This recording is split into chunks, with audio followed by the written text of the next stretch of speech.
I just think that it has extraordinary value to offer ourselves as human beings and then the collective if we learn how to engage with it effectively and appropriately.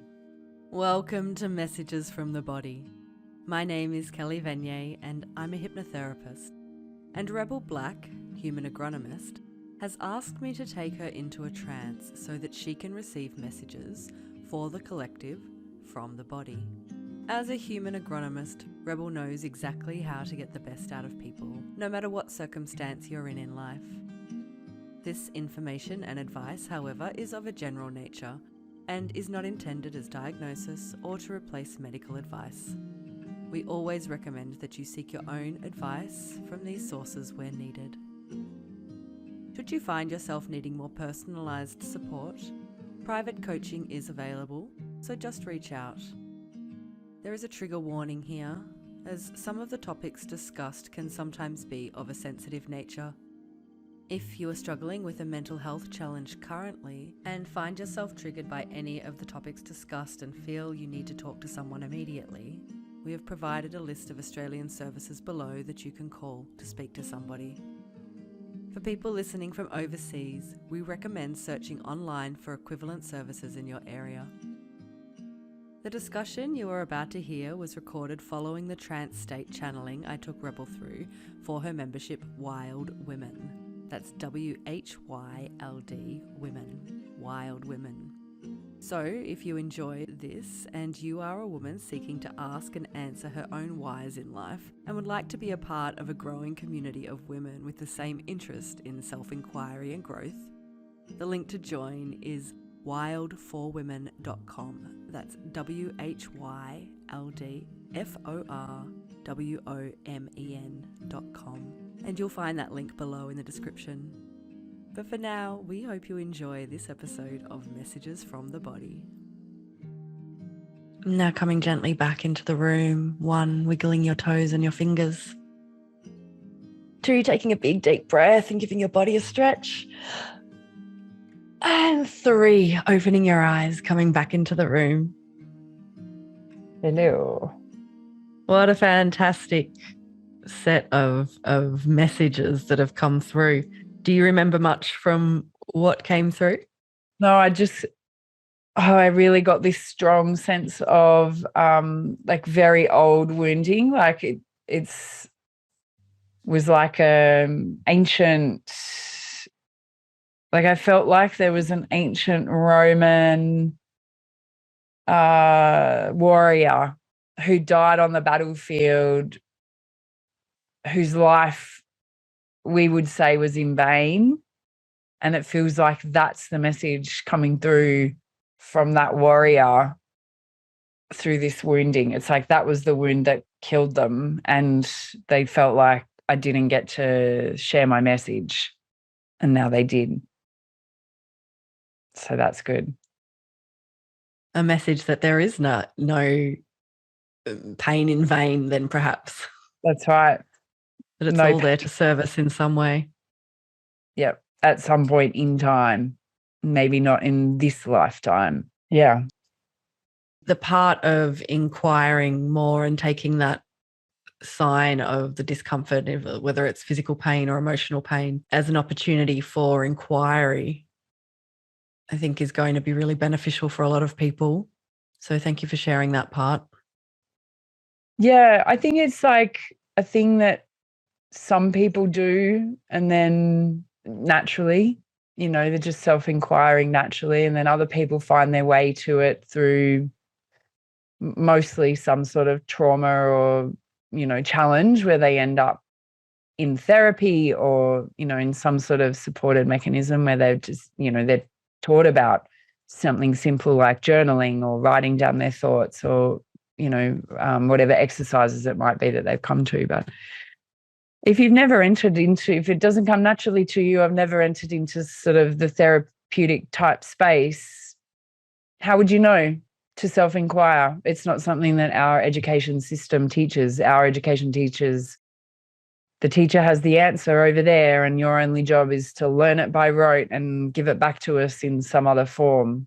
self-expression inquiry has not necessarily been part of the modern education system. It may be changing now, certainly, and it is changing in different educational forms. But yeah, there's no, like, people shouldn't feel bad that they don't know how to do that or they don't know how to self-inquire. You haven't been taught. It's a flaw within the ecosystem that we're in right now that I think is being called to, be changed. Yeah, definitely. I had to do a course and pay a few $1,000s to learn how to even listen to what message inside me was my intuition talking to me and what that meant. For you, would you say that learning to self-inquire has been a big part of your healing journey? Oh, definitely. And to self-inquire without judgment has been the biggest part of it, to be able to ask those challenging questions of myself without judging what the answers would be and without sort of second guessing what the response is, to just allow whatever comes to mind to be the truth for that moment.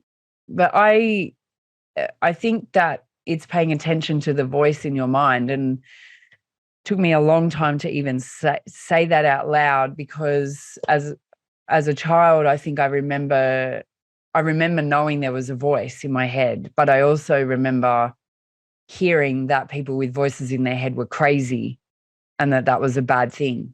So I didn't ever speak to it, and then thought I must be crazy, because I clearly have a voice in my head that talks nonstop all the time. So normalizing, like really normalizing that we have voices in our head, that they say good things, bad things, crazy things, interesting things, very helpful things, not helpful things. It's like we just have to normalize that thinking mind is not the only mind, that we have this, other self, whatever you call it, whoever, whichever work you enter into. We just have to normalize it.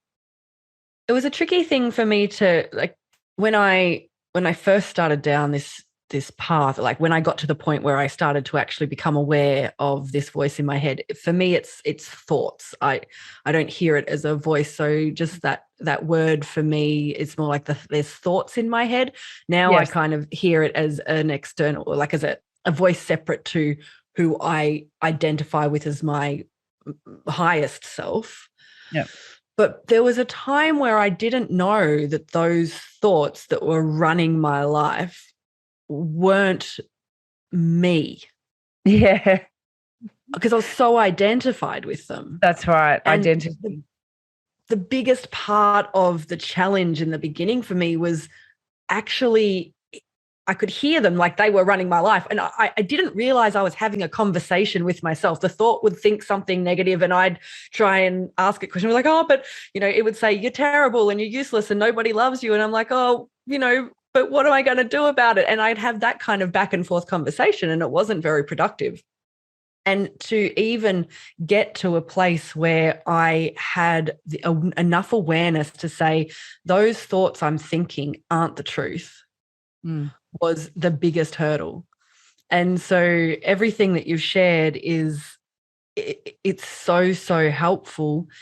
And so now that you're out of the trance, what help can you give people who are at that very start of the journey, where they're kind of in that place where they're still very identified with the thoughts that are in their head or the voice that they hear in their head? Yeah, so voice, thoughts, some people see imagery. I haven't met anyone yet no, that's not true. I've met 2 people who have articulated to me, in 20 years, that don't have thoughts. They just said they don't have thoughts in their head. And I was like, wow, that must be bliss.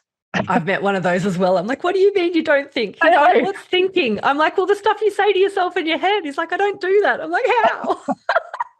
Wow. He was blissfully happy. He was just a blissfully happy person.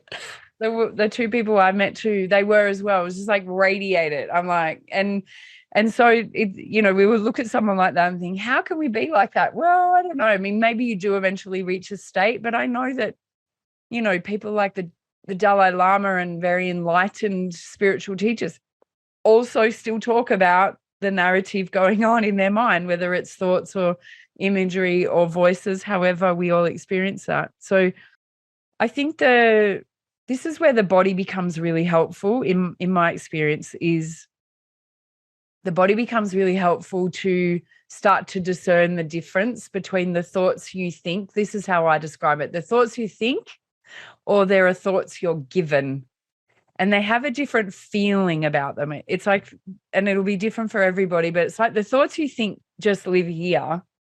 So they energetically feel here. So your head feels like it's thinking that you're doing in your head. Thoughts For that you're those of given, us just listening, can you Yeah. describe where you're pointing to? Top of the head, sort of forehead section, it's just like your head. The thoughts that you're given, which I would say are from your higher self, or the greater knowing, the part of you that hasn't been indoctrinated and conditioned and brutalized to the environment, feel like they come from somewhere else. For me, it's from my heart, or it's from a lower part of my body. They still come into my mind, but they're from a different place. And so but you've got to get very still and very quiet in order to really connect, to hear and find, because it's subtle. It's not like one will sound like, Bert from Bert and Ernie, and the other one will sound like Adele. Like that, it's not that different. They sound similar. They may even have the same tone of, voice or quality to them. The imagery may be similar. The thought may be similar, but there'll be a nuance that feels in your body when you tune into your body. It's like, oh, that's the one. And it's the same. I think I spoke in the channeling around the impulse. I think you asked to understand that a bit better. It's very difficult to describe, but it's like you just have to do it. And, sociopaths and psychopaths have no impulse control. So there's a fine line. There is a risky line.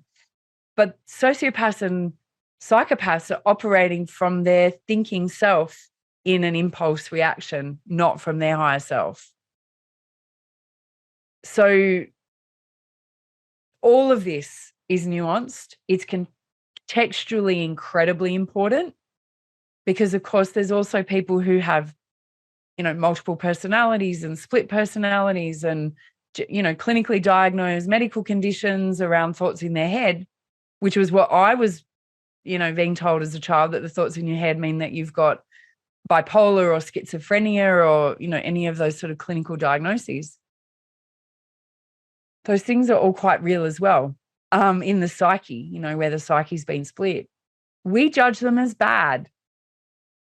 Neuroatypical things we judge as scary and bad and different. And I just think that it has extraordinary value to offer ourselves as human beings, and then the collective, if we learn how to engage with it effectively and appropriately, not try and band-aid it, medicate it, get rid of it. It's incredibly difficult to do, because these add layers of complexity, serious layers of complexity into society. So I'm not trivializing, and I'm not saying this, it's like that this stuff can work for everybody.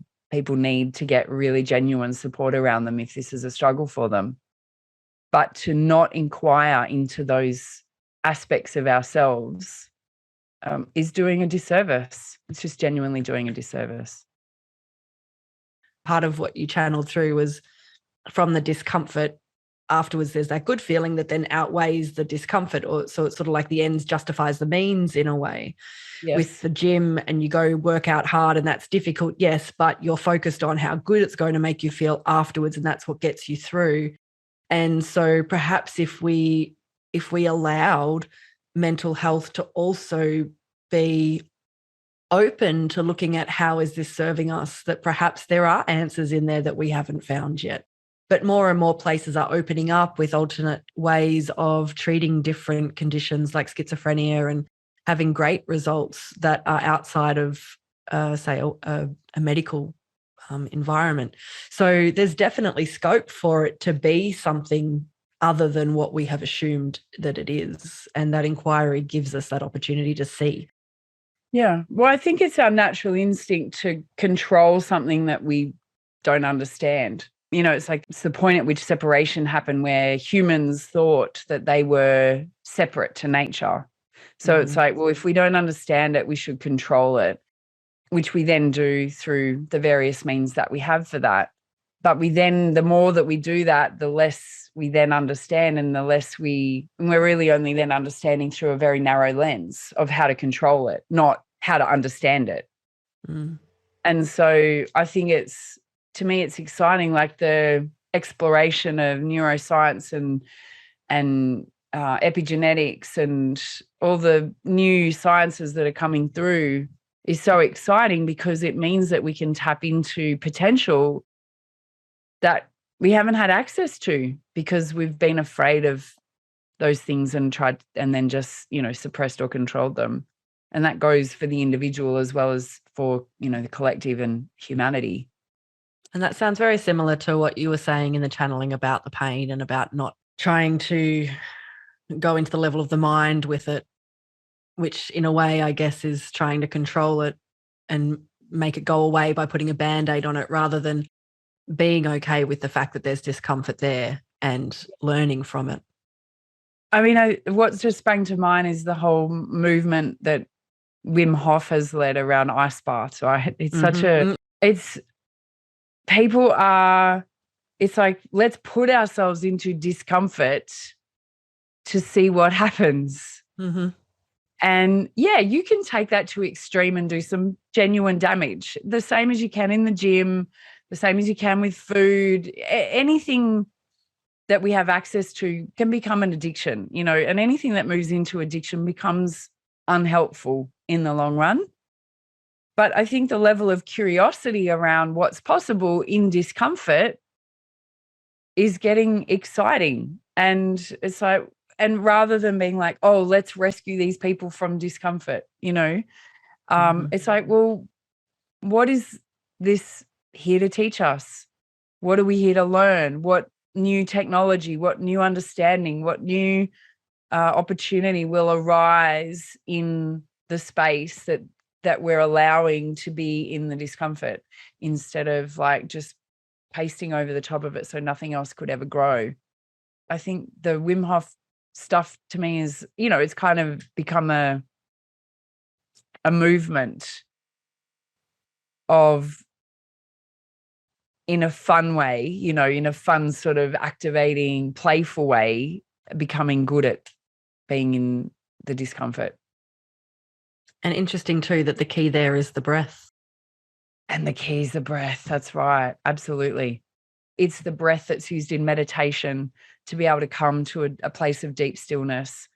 It's a free tool that's given to us to be able to transcend things. There's some amazing holotropic breath work that you can do very easily that will have you being able to, experience out-of-body experiences and all the things that people take drugs for. People take drugs to get high like that, narcotics, different plant medicines to get out of their body, to have those sort of multi-sensory experiences that change and transform their lives. You can do that with your breath. So we have to remember that. The God-given gift, the answer lies within. It's right there for us. And it feels like that knowledge is starting to come back through the breath work that's becoming more and more popular. And yet I hear people saying, oh, I hate those memes that say just breathe. And it's funny because it sounds so simple, it gets overlooked and it gets dismissed as unhelpful. And yet it's actually the key to so much of the control that people are looking for. And it's through surrender. And it's it seems so ironic, or such an oxymoron, that the more that we let go, the more that we just sit and breathe and be still and go into the discomfort, the more control we have over it. In the surrender, the experience completely shifts. Changes. Yeah, you can you change your experience of the pain.